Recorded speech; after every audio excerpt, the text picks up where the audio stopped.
A dislexia é um transtorno específico de aprendizagem. Talvez o mais conhecido porque ele compromete diretamente as habilidades de leitura e escrita da criança. Por ser uma condição determinada genética e neurologicamente, ele vai comprometer diretamente a decodificação, que vai estar alterada em decorrência de uma falha no processamento da informação. Quais são esses processamentos que vão estar alterados? Principalmente o processamento auditivo, que é o que vai reconhecer, perceber e determinar, a forma correta ou muitas vezes alteradas de pronúncia do som. O processamento visual, que é aquele que estabelece o reconhecimento e a percepção do estímulo visual para posterior fazer um reconhecimento auditivo, e o sequencial, que é aquele que vai determinar ou ajudar a criança a determinar a sequência das letras ou a sequência dos sons. Principalmente na dislexia, é o processo de mediação fonológica que vai estar comprometido. Isso vai depender, então, da utilização de um conhecimento de regras de conversão entre grafema e fonema que, no caso da dislexia, vão estar alterados, o que dificulta a identificação, o reconhecimento auditivo da palavra e, consequentemente, o significado. Porque muitas vezes é diferente a criança perceber um som, por exemplo, como o da palavra vaca, como faca. Isso pode modificar completamente o significado da palavra com que a criança ou está produzindo oralmente, ou lendo ou escrevendo. Bom, como anteriormente dito, eu tenho um comprometimento de mediação fonológica no caso da dislexia. Então, um dos componentes mais afetados é o circuito fonológico. Esse circuito fonológico, ele vai estar tanto presente na aquisição da linguagem oral da criança, onde a criança vai utilizá-lo para analisar um material verbal novo, ou seja, uma palavra desconhecida, uma palavra que está reconhecendo e conhecendo pela primeira vez. Esse circuito fonológico, ele também permite a aquisição de novas palavras pela criança, o que, no seu uso, acaba gerando representações duradouras na sua memória de longa duração. Como que então eu poderia descrever para vocês o impacto desse loop fonológico na aquisição da linguagem oral da criança? Essa é uma região, que é a região auditiva, onde vão estar armazenados todas as memórias pertencentes aos sons da língua materna da criança, no nosso caso, a língua portuguesa. Quando essa criança recebe uma informação, ela começa a processar, ou ela começa a perceber a sequência de sons que produz essa fala nessa região auditiva aqui, que é do córtex auditivo, área de processamento temporal. Essa criança, nesse momento, vai reconhecer essa palavra como sendo pertencente ou não ao seu vocabulário e logo depois essa informação vai ser enviada para a região anterior do sistema nervoso central, onde essa criança vai começar a produzir uma sequência motora de palavras, de sons, e aí então ela já está pronta para produzir essa palavra. Se eu fosse olhar essa organização neurológica de um ponto de vista mais cognitivo, o que iria acontecer? Essa criança receberia a palavra falada na região temporal. Ela vai acionar um sistema de análise acústica, ou seja, ela vai reconhecer os componentes dessa palavra. Então, por exemplo, se a palavra for pato, a criança vai reconhecer os sons do p, a, t, o. Nesse momento, então, naquela região de memória, eu vou reconhecer se eu conheço ou não esta palavra, se essa palavra faz parte do meu sistema semântico, se essa palavra faz parte do meu vocabulário auditivo e eu a reconheço, então essa criança já está pronta para liberar um código fonêmico ou construir fonemicamente uma palavra, liberando assim todas as informações auditivas que foram armazenadas para a produção da palavra, aonde então a criança pronunciaria corretamente a palavra pato. Da mesma forma que esse circuito fonológico ele está totalmente relacionado com a aquisição da linguagem oral, ele também vai estar relacionado com a aquisição da linguagem escrita.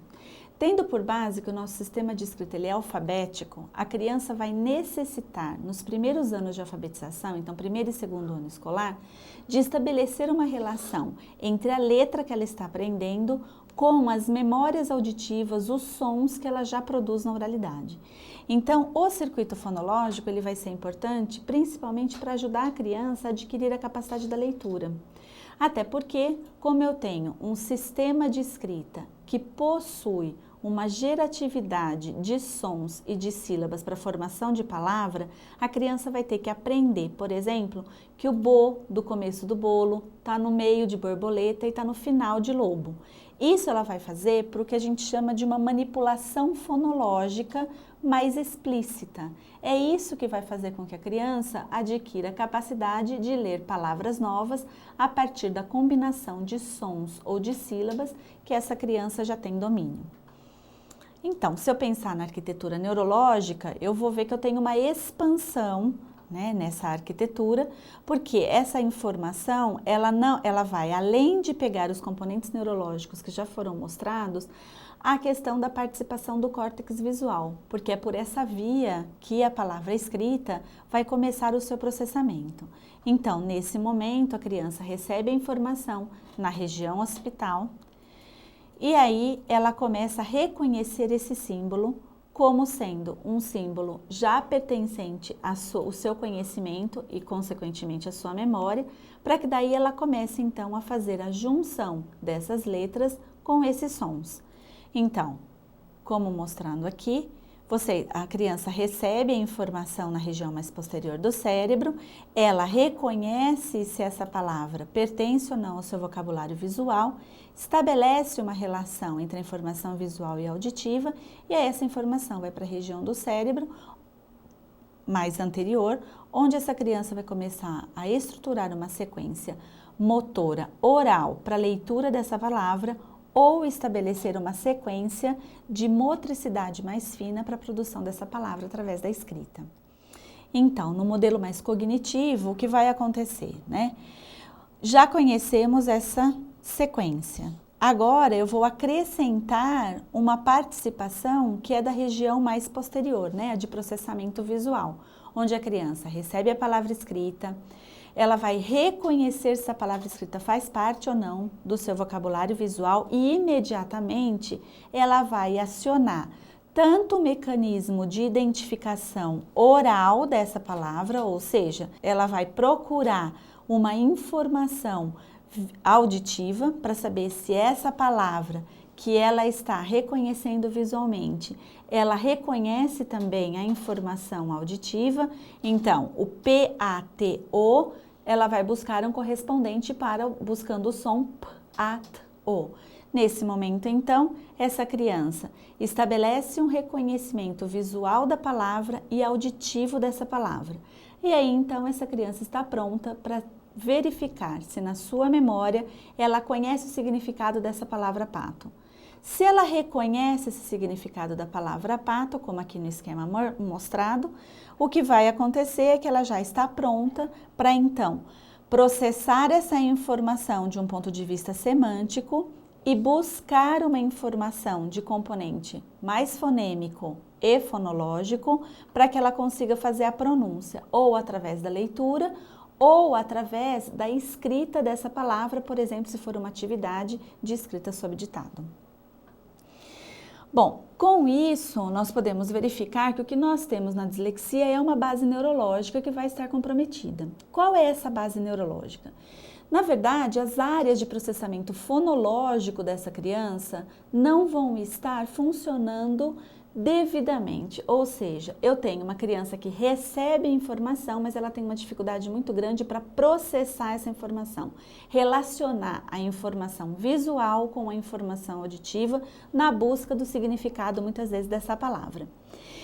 Quando então eu penso nessa base neurológica, eu vou ter uma participação direta nesse processamento fonológico da região temporal auditiva, da região occipital visual e de duas outras estruturas que são extremamente importantes para o processamento da informação, tanto auditiva como visual, que é o que nós chamamos de corpo geniculado lateral e medial.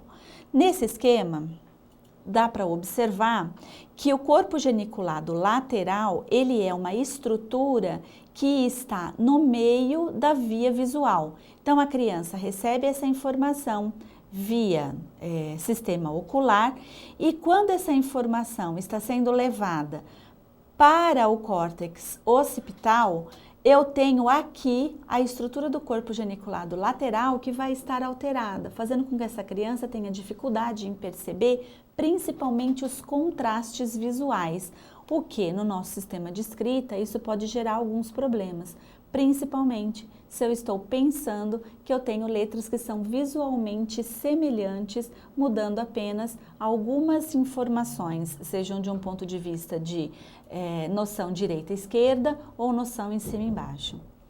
Da mesma forma que eu tenho uma estrutura na via visual que vai estar comprometida na dislexia, eu tenho uma parte da via auditiva que também vai estar comprometida, que é essa estrutura aqui que nós chamamos de corpo geniculado medial, que vai estar no meio da via auditiva antes da chegada da informação na região mais temporal.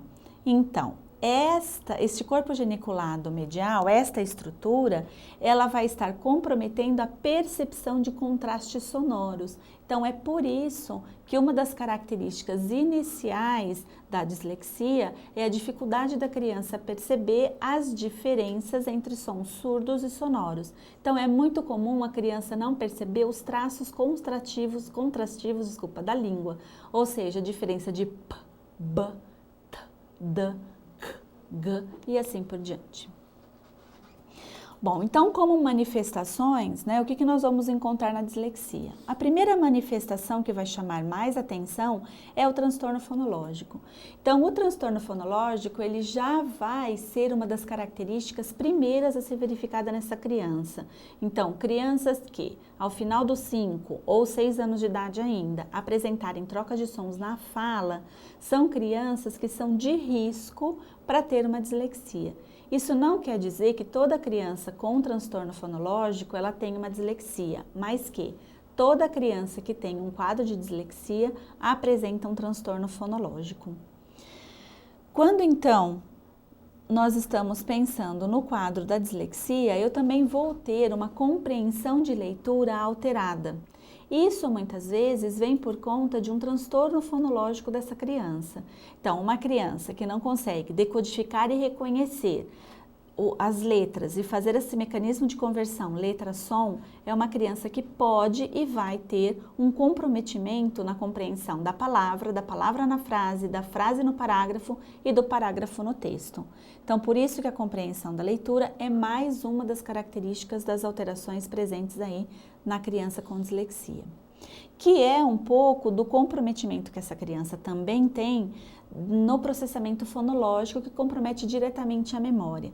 Geralmente essas crianças, elas têm uma dificuldade de armazenar o material verbal que chega para elas. Então, repetição de números, repetição de palavras, repetição de cores, tudo que depende dessa criança armazenar temporariamente essa informação para logo depois ela conseguir repetir, é uma criança que vai apresentar dificuldade se ela tiver um quadro de dislexia.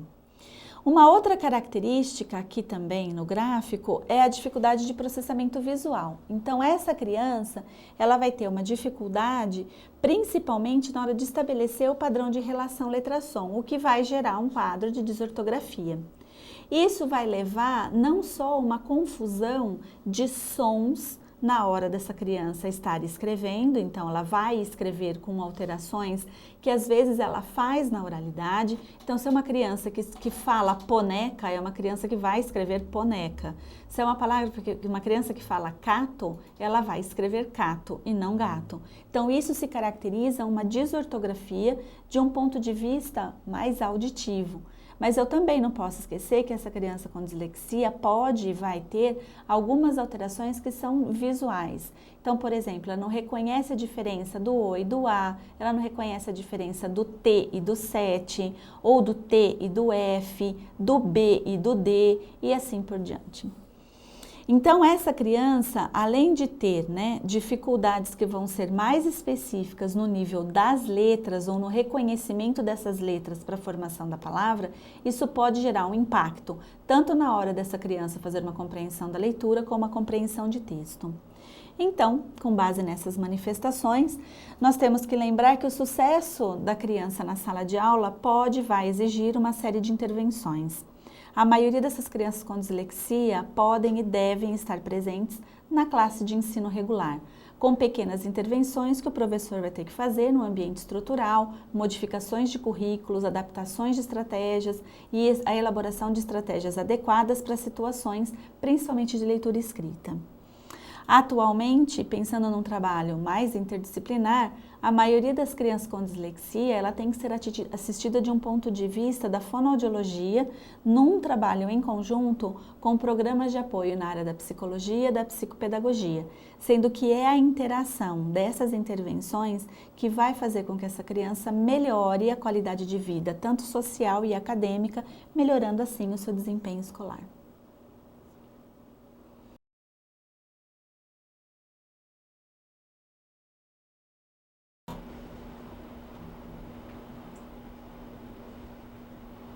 Eu vou falar para vocês hoje sobre a atenção dos transtornos de aprendizagem no Brasil e principalmente o que acontece no mundo. A dislexia é um transtorno específico e é persistente, especificamente da leitura e da escrita. É de origem neurofuncional e é caracterizado por um inesperado e substancial baixo desempenho nessa capacidade de ler e de escrever. Apesar da adequada instrução formal recebida, da normalidade do nível intelectual e de ausência de déficits sensoriais. O disléxico responde lentamente a intervenções pedagógicas e, por isso, precisa dessas intervenções adequadas para melhorar seu desempenho na leitura e na escrita. O prognóstico dessa criança ou desse jovem vai depender também de diversos fatores, que são facilitadores. Quanto mais cedo o diagnóstico for feito, é melhor. O nível intelectual dessa criança também implica num melhor prognóstico e o ambiente familiar e escolar a que essa criança está submetido. A dislexia tem como características universais em todos os países, em todos os idiomas do mundo, uma dificuldade na conversão, na transposição entre grafemas e fonemas, a letra e o som, e uma dificuldade em tarefas de processamento fonológico. Em todos os idiomas, em todas as línguas do mundo, a criança com dislexia demonstra uma dificuldade na leitura de palavras novas e principalmente naquelas que são pouco frequentes na sua língua. E no português especificamente, a característica principal é, além dessas outras que eu acabei de comentar, também uma velocidade muito lenta na leitura de palavras. Isso pode trazer graves consequências no desempenho escolar dessas crianças. Uma frustração muito grande, um esforço muito grande para realizar as tarefas que envolvem a leitura escrita e, portanto, uma baixa autoestima, problemas emocionais e o sucesso escolar bastante comprometido. Nós sabemos que há muitos anos já que a educação vem pensando em como incluir, em como adaptar as situações para crianças que tenham necessidades especiais. A Declaração de Salamanca, desde 94, discutiu no mundo inteiro a questão da educação especial, como as crianças que precisam de necessidades, que têm necessidades educativas especiais e que precisam, portanto, de uma adaptação. Na Espanha, então, em 94, na Unesco, foi assinada essa declaração que reafirmou o direito de todos à educação, independentemente de suas diferenças e enfatizando que a educação de pessoas portadoras de deficiências é parte integrante desse sistema educativo. A partir de então, todos os países, ou grande parte dos países do mundo, começaram a se organizar e se munir de novas legislações para que essas crianças com algumas deficiências ou com quadro de deficiências pudessem ser atendidos na escola e pudessem ter o apoio necessário.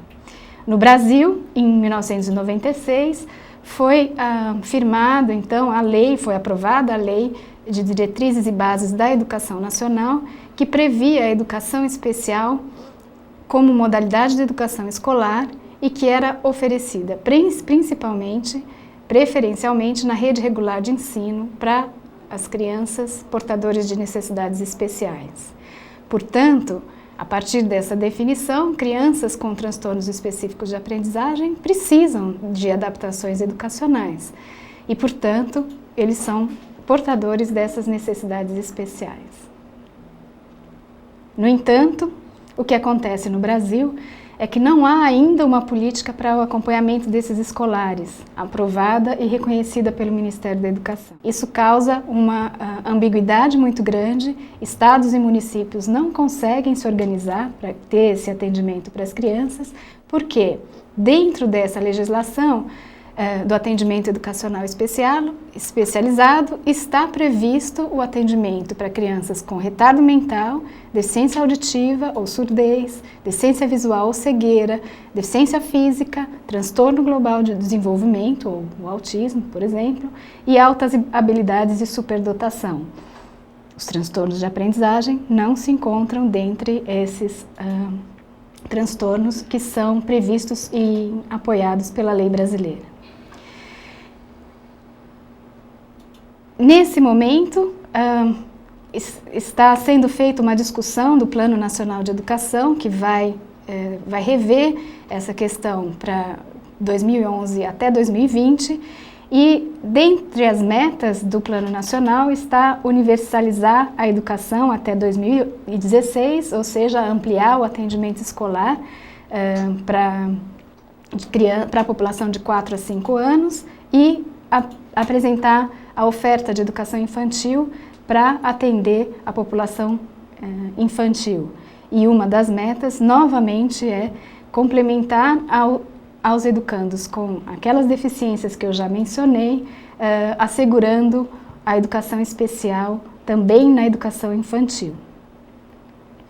A meta 4 do Plano Nacional de Educação, que está em discussão atualmente na Câmara e no Senado, é de universalizar a população de 4 a 17 anos esse atendimento para as deficiências. E, novamente, aqui no Plano Nacional, como está proposto, não há a menção aos transtornos de aprendizagem e à dislexia.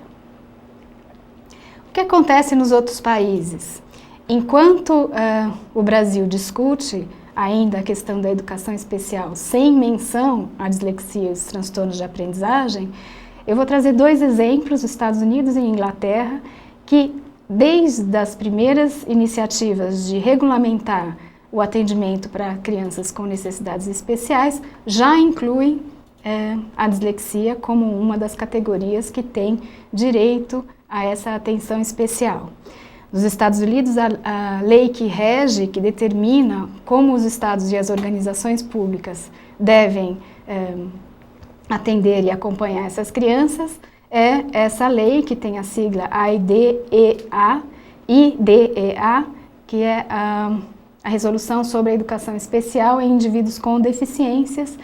E nos Estados Unidos existe uma tendência de desenvolver instrumentos cada vez mais sensíveis e padronizados para identificar essas crianças o mais cedo possível e acompanhar no sistema escolar.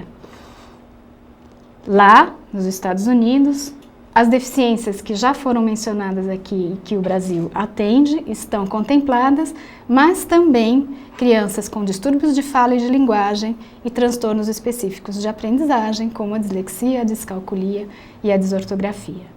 Esses quadros são contemplados e têm o apoio especial nas escolas de ensino regular.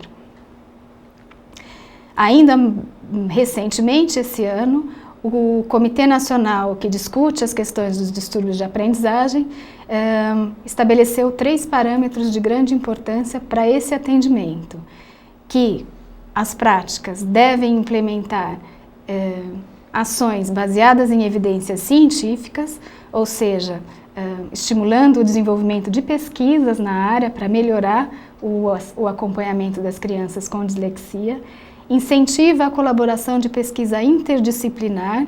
Nós sabemos da importância do atendimento multidisciplinar para essas crianças e para melhor identificar os métodos, tanto de identificação como acomodações pedagógicas para as crianças com transtornos de aprendizagem.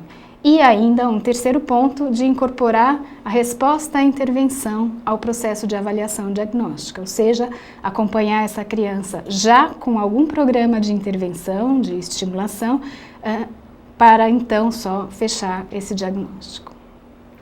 Já no Reino Unido, a partir de 2001, já existe um código de prática para a educação especial no Reino Unido e nesse código a dislexia também está inscrita, também consta como um dos transtornos que devem ser atendidos. As escolas não podem discriminar os alunos com deficiências na vida escolar e nas outras atividades, ou seja, criança com dislexia tem que ser capaz e ela tem que ter todos os recursos possíveis para que ela possa acompanhar o desenvolvimento dos conteúdos escolares. E na Inglaterra existe um incentivo muito grande que os pais dessas crianças participem desse processo como parceiros da escola, para que eles possam também ajudar ativamente nesse processo educacional de seus filhos.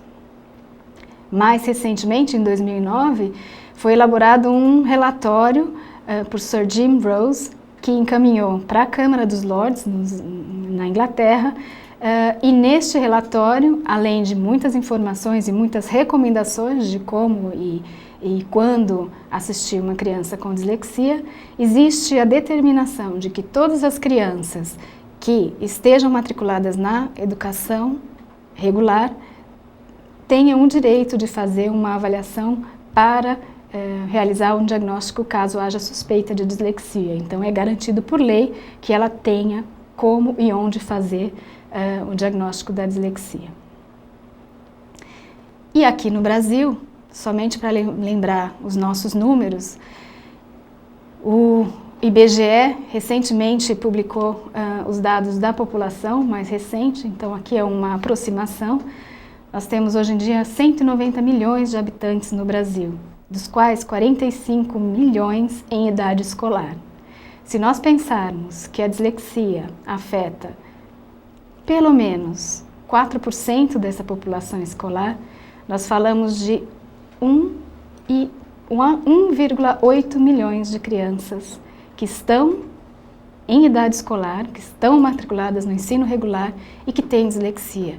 E muito provavelmente estão sem nenhum apoio da escola, porque sequer são identificadas.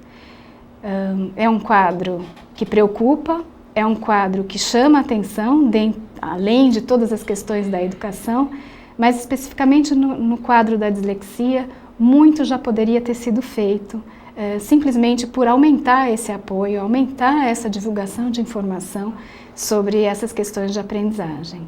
E é muito importante que toda a frustração, toda a dificuldade que a criança enfrenta no sistema escolar seja revertida e que ela possa ser feliz e possa acompanhar os seus estudos e possa ter sucesso na escola, assim como qualquer outra criança.